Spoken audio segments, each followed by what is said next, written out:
بسم الله الرحمن الرحيم والفجر وليال عشر والشفع والوتر والليل إذا يسري هل في ذلك قسم لذي حجر ألم تر كيف فعل ربك بعاد إرم ذات العماد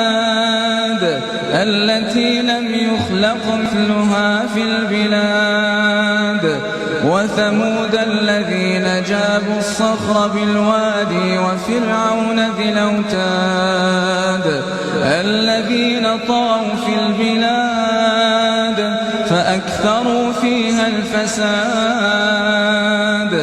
فصب عليهم ربك سوط عذاب إن ربك لبالمرصاد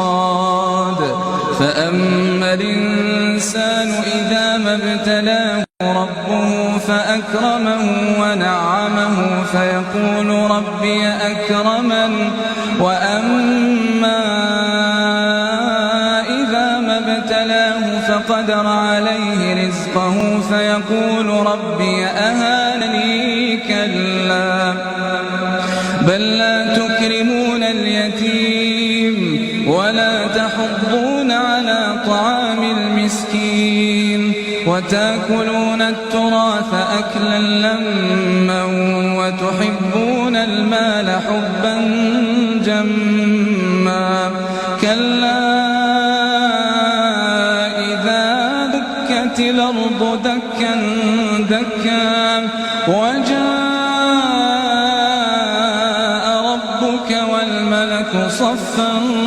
صفا وجيء يومئذ بجهنم